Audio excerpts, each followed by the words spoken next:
I wasn't supposed to meet her that day. I had only come to visit an old college friend in his hometown, a quiet place with narrow streets lined with maple trees that had already begun turning amber. The air smelled faintly of wood smoke, and everything felt slower than the restless city I'd left behind. When I arrived, my friend was running late, so his aunt, his widowed aunt, welcomed me instead. She opened the door with a kind of graceful composure that caught me off guard. Her dark hair, brushed neatly behind her shoulders, carried a single streak of silver that seemed less like age and more like a mark of dignity. She smiled politely, the kind of smile meant for strangers, not for closeness, and yet it warmed me. "You must be Daniel," she said, her voice calm but touched with something soft, like music that lingers after the last note. Inside, she moved with a quiet confidence, setting down a tray of tea with steady hands. I couldn't help noticing how she carried herself, not hurried, not forced, just natural, as though she'd lived 1,000 evenings like this, making space for others even when no one had asked her to.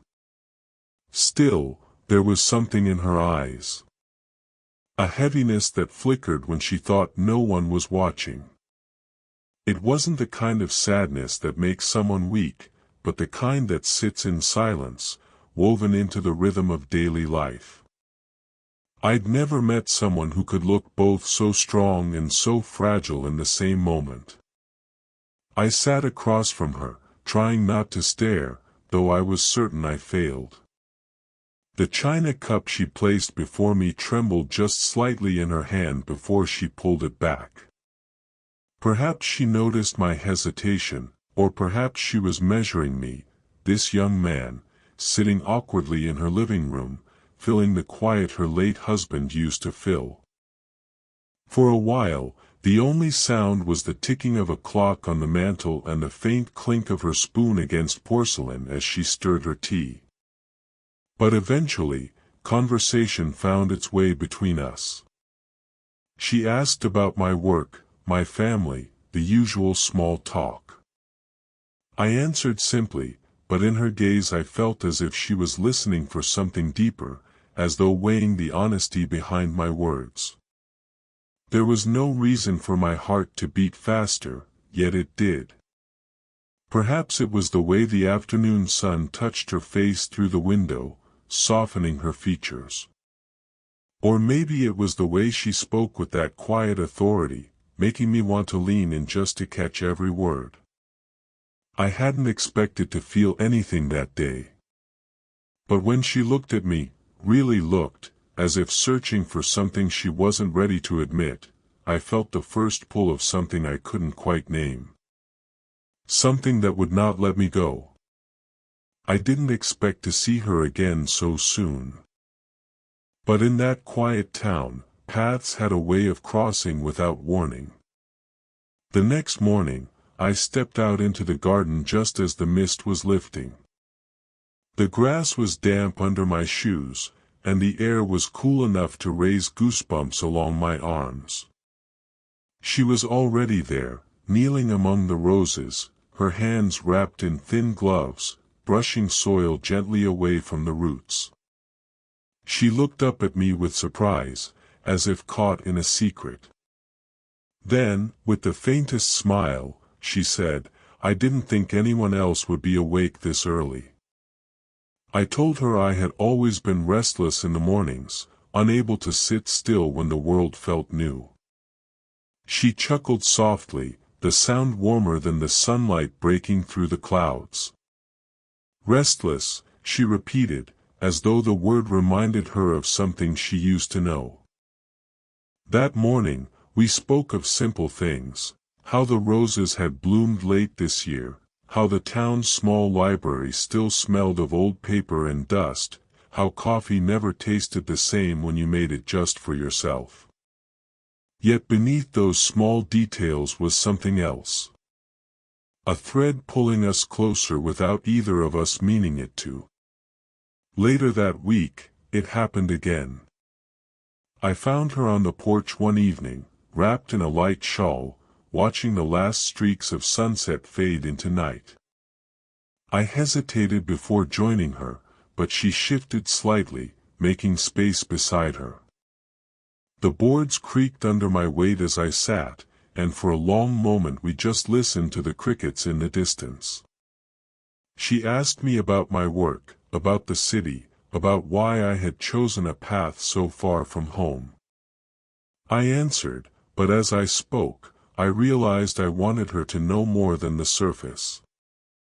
I wanted her to understand the loneliness of chasing ambition, the way crowds could still leave you feeling invisible. And when I told her this, she didn't look away. She just nodded, her eyes reflecting the faint glow of the porch light. Then she told me about her late husband, not in a heavy way, but as if recalling a chapter she had already read too many times. "He was a good man," she said, her voice steady. "We built a life together. But sometimes, when the house is quiet, I wonder if I'm supposed to keep building, or just sit with the silence." Her honesty struck me. Not because of the words themselves, but because of how gently she carried them. She wasn't asking for pity. She was simply opening a window into her heart, letting me see a place most people would pass by without noticing. And as I listened, I realized something had shifted. She was no longer just my friend's aunt, no longer just a kind host. She was someone whose presence lingered with me long after our words had ended. Someone who made the air feel different when she entered a room. It was subtle. It was quiet. But it was the beginning of something I knew I couldn't ignore. It's strange how the smallest things leave the deepest mark. Not the big conversations or the obvious moments, but the ones no one else would notice, like the brush of a hand, the silence between words, the way two people stand just a little too close without realizing it. One afternoon, she asked if I could help carry groceries in from the car. It was nothing, really, just a few paper bags filled with bread, fruit, and a carton of milk. But when she handed me one of the bags, our fingers touched. Lightly at first. Then, for an instant too long, neither of us pulled away. Her skin was warm, softer than I expected. The weight of the basket shifted awkwardly in my hands, but all I could feel was the echo of her touch, burning quietly against my palm. She blinked, almost as if she, too, had felt something, and then looked away, giving me the smallest polite smile. That evening, I found myself on the porch again. The sun had gone down, and the night carried the smell of jasmine from the garden below. The swing creaked gently as she lowered herself beside me. She sat close enough that our shoulders brushed, just barely, just enough for me to feel the fabric of her shawl against my sleeve. I froze for a moment, unsure if I should shift away to give her space. But before I could, she leaned back into the swing, completely at ease, as though my presence there was natural. My chest tightened with something I couldn't name. We didn't talk much. Just small remarks about the stars, about how the town seemed quieter at night. But I kept stealing glances at her profile, the delicate slope of her jaw, the way the porch light traced a soft glow across her hair. Every time she turned her head, I quickly looked away, afraid she might catch me. At one point, the breeze grew cooler, and she drew her shawl tighter across her shoulders. Instinctively, I wanted to reach out, to hold it in place for her, but I kept my hands folded in my lap. That restraint, that quiet ache of wanting to move closer but not daring to, it was almost unbearable. Still, There were moments when her eyes lingered on me just a second too long, moments when her lips parted as if to say something but then closed again. And in those pauses, I felt it, that unspoken pull neither of us had put into words. The world around us was ordinary. Just a porch, a swing, a summer night. Yet inside me, something was shifting. The distance between us wasn't measured in inches anymore. It was measured in hesitation, in unspoken longing, in the trembling awareness of how much I wanted to reach across the space and hold her hand. And though nothing happened that night, no words, no bold gestures, I went to bed knowing something had begun. Something fragile, but real. The rain came suddenly that evening. One moment, the air was heavy and still, the next, thunder rolled low across the hills and the sky opened. Sheets of water blurred the view outside, streaking down the windows until the whole world looked like it was trembling. I found her in the sitting room, near the largest window. She was curled into the corner of a chair, her shawl draped around her shoulders, a half-empty cup of tea resting on the table beside her. The dim light from a single lamp fell across her face, catching the lines of tiredness she rarely let show. I hesitated at the doorway, not wanting to intrude. But when she turned and met my eyes, she gave me a small, almost weary smile. "The rain always makes me think too much," she murmured. I stepped inside, drawn more by her tone than her words, and took the seat across from her. For a while, neither of us spoke. The storm outside filled the silence for us, the pounding of rain on the roof, the occasional crack of lightning, the steady rhythm that made the room feel at once safe and exposed. Finally, she sighed and set her cup aside. "I don't know why I let myself enjoy this," she said quietly. I frowned, unsure what she meant. "Enjoy what?" Her eyes lifted to mine, hesitant but unflinching. "Your company. These evenings. The way you listen." She paused, and I could see her swallow hard, as though fighting herself. "You're young, Daniel. You have your whole life ahead of you. And here I am, still figuring out how to live mine without him." Her words were soft, but they struck like a confession. I could feel the weight behind them, the guilt, the hesitation, the ache she carried for letting someone new into a place that once belonged to her husband. I leaned forward, my voice low. "I don't think there's anything wrong with enjoying someone's company." She gave a faint laugh, almost bitter, and shook her head. "It isn't that simple. You're young, but that's exactly my weakness."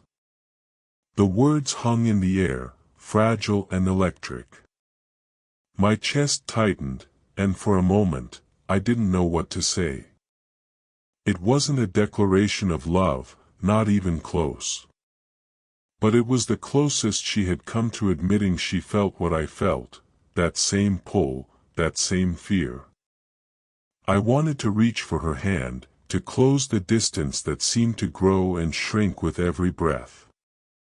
But I didn't. I just let the moment linger, the storm outside raging while inside we sat with something even more dangerous, truth. Her eyes glistened with something unspoken, and she quickly turned back to the window, as if afraid she had already revealed too much. And I sat there, my heart pounding, knowing that from this moment forward, nothing between us could ever be the same. The rain began just after dusk. At first, it was only a whisper against the leaves, then a steady drumming that blurred the world beyond the windows. The lamps inside the house glowed with a golden softness, but everything outside was a blur of gray and water. I found her by the tall window in the sitting room. She hadn't turned on the overhead lights, only a single lamp on the far side of the room. Its warm glow brushed her cheek and caught on the silver strands in her hair. She was sitting with her knees tucked to one side, a shawl gathered close, her eyes fixed on the storm as though it carried the answers to questions she couldn't say aloud. I almost turned back. She looked so deep in thought, so untouchably far away. But something in her posture, her shoulders drawn just slightly inward, her hand clutching the edge of the shawl too tightly, pulled me toward her. "Do you mind if I sit?" I asked quietly. She turned, startled but not annoyed, and gave a faint smile. "Of course. The rain's better when you don't listen alone." I sat across from her, though part of me wanted to close the space and sit nearer. The storm filled the silence between us, the patter on the roof, the occasional roll of thunder, the dripping gutters outside. It was the kind of sound that made you feel safe and exposed at the same time. She let the silence stretch, her gaze still turned outward, then finally she spoke. "Rain always makes me feel unsettled. Maybe because it forces you to stop. And when I stop, I remember." Her voice cracked slightly on that last word, though she tried to smooth it over with a small laugh. I didn't press her. I only listened. After a long pause, she shifted, her eyes meeting mine with a vulnerability I hadn't seen before. "I don't know why I let myself enjoy this," she whispered. My brow furrowed. "Enjoy what?" Her lips pressed together, then parted again. "You. Your company. These conversations." Her fingers tightened around the fabric at her shoulder.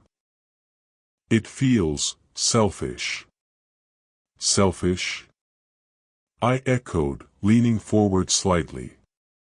She nodded.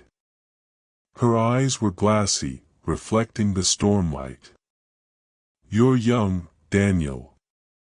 You carry possibility like it's stitched into your skin. And me, I'm still trying to make peace with the life I've already lived, with the silence that follows me now. I shouldn't need this, but I do." Her voice lowered, trembling as though the words themselves carried too much weight. "You're young, but that's exactly my weakness." The room seemed to still, even as the storm outside raged harder. My breath caught in my throat. It wasn't a declaration, not even a request, it was a confession she hadn't meant to let slip. I wanted to take her hand, to tell her she wasn't alone in this. But I stayed still, every muscle taut with restraint, afraid the wrong movement might shatter the fragile honesty she had just offered. Her gaze lingered on me for a moment longer before she looked away, back to the rain, as though hiding from what she had already revealed. And I sat there, my pulse echoing the rhythm of the storm, knowing nothing between us could remain the same. After that night in the storm, something changed. She didn't say it outright, but I could feel the distance growing. Where once she lingered in conversation, she now kept her words brief. Where she used to sit beside me on the porch swing, she began choosing the far chair instead. Small shifts, barely noticeable to anyone else, but to me, they were unmistakable. She was retreating. And yet, every time I told myself to accept it, I would catch her gaze when she thought I wasn't looking. Once, while I was helping in the garden, I looked up and saw her at the kitchen window. She wasn't doing anything, just standing there, her hand resting on the sill, her eyes fixed on me.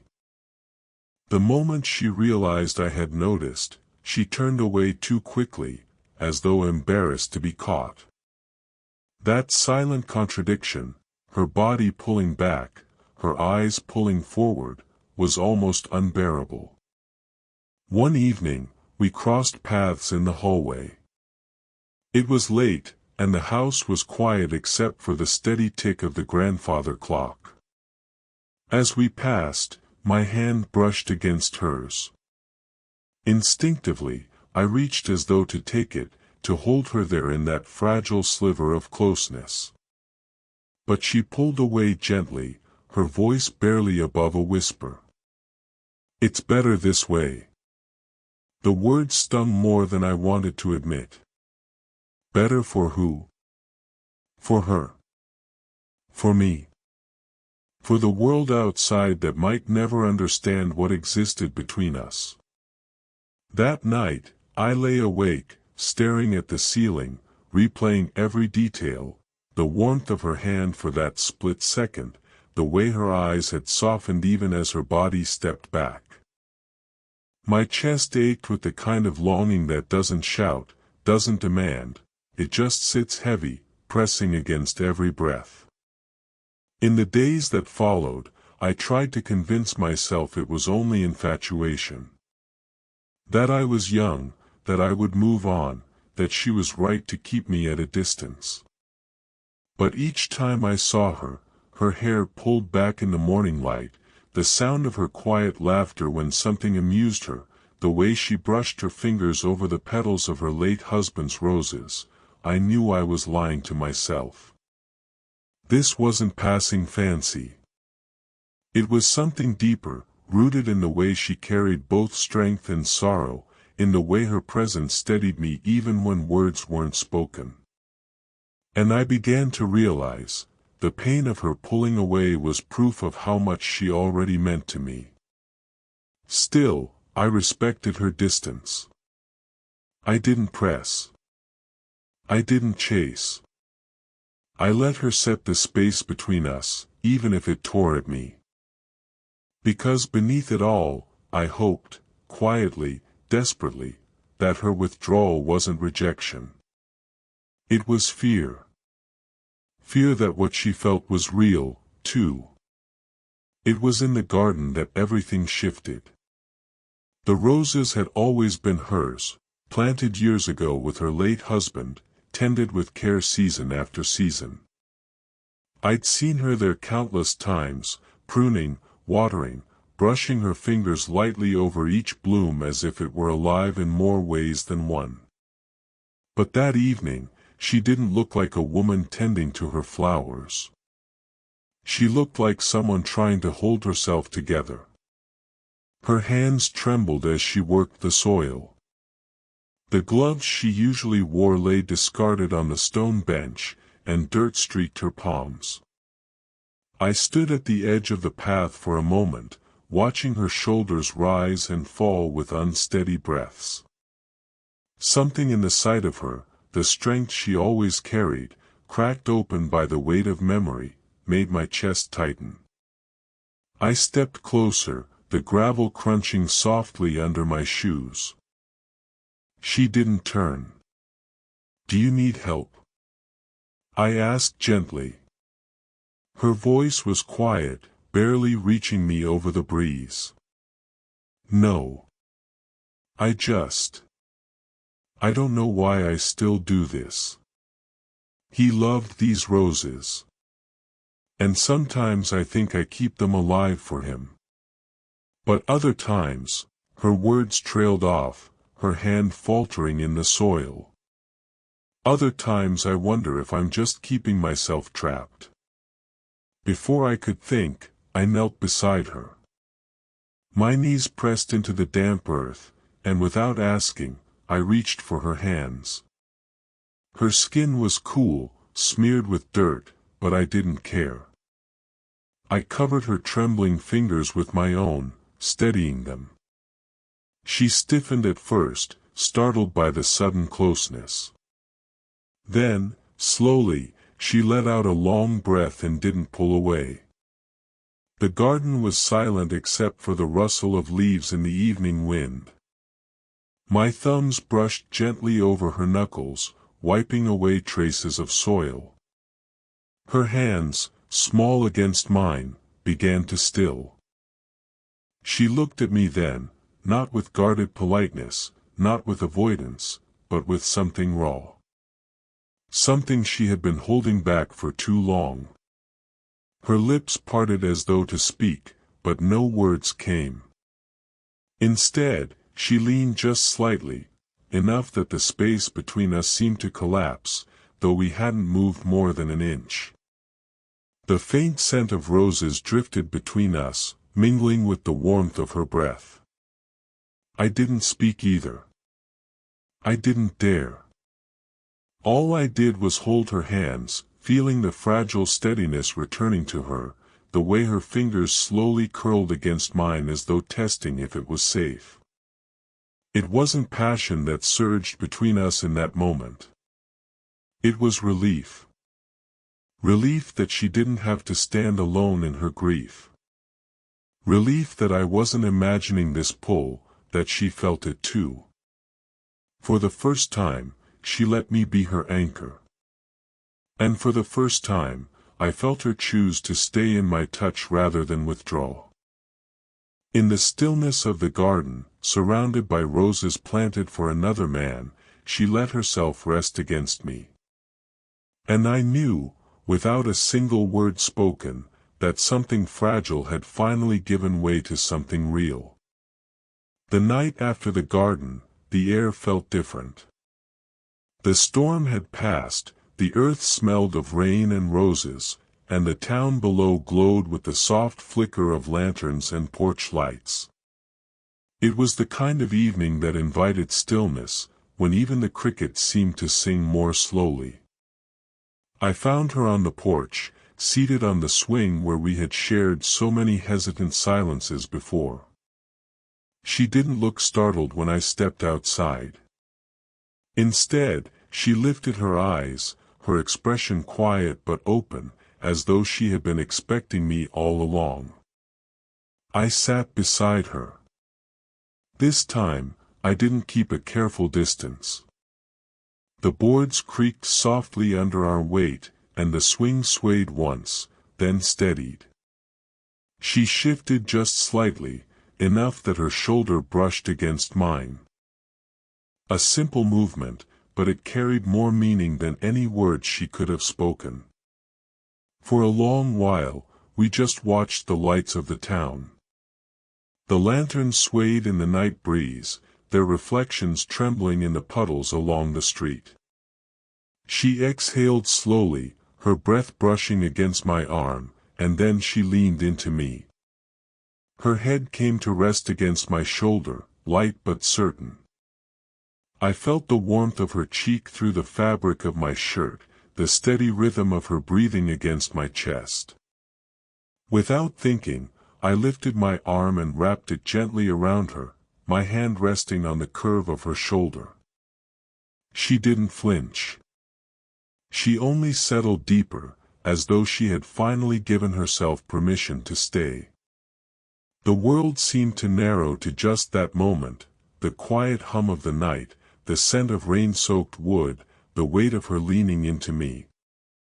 After a while, she spoke, her voice low, almost uncertain. I don't know what the future holds for me. I don't know if I even have the right to feel this way again. She paused, her fingers curling lightly against my sleeve. Then, softer still, but I do know this feels alive. I tightened my hold on her, just enough to let her know she wasn't alone. I'm not afraid of what others might think, I said quietly. I just want to be here. With you. She didn't answer right away. Instead, she tilted her face slightly toward me, her temple pressing gently against my jaw.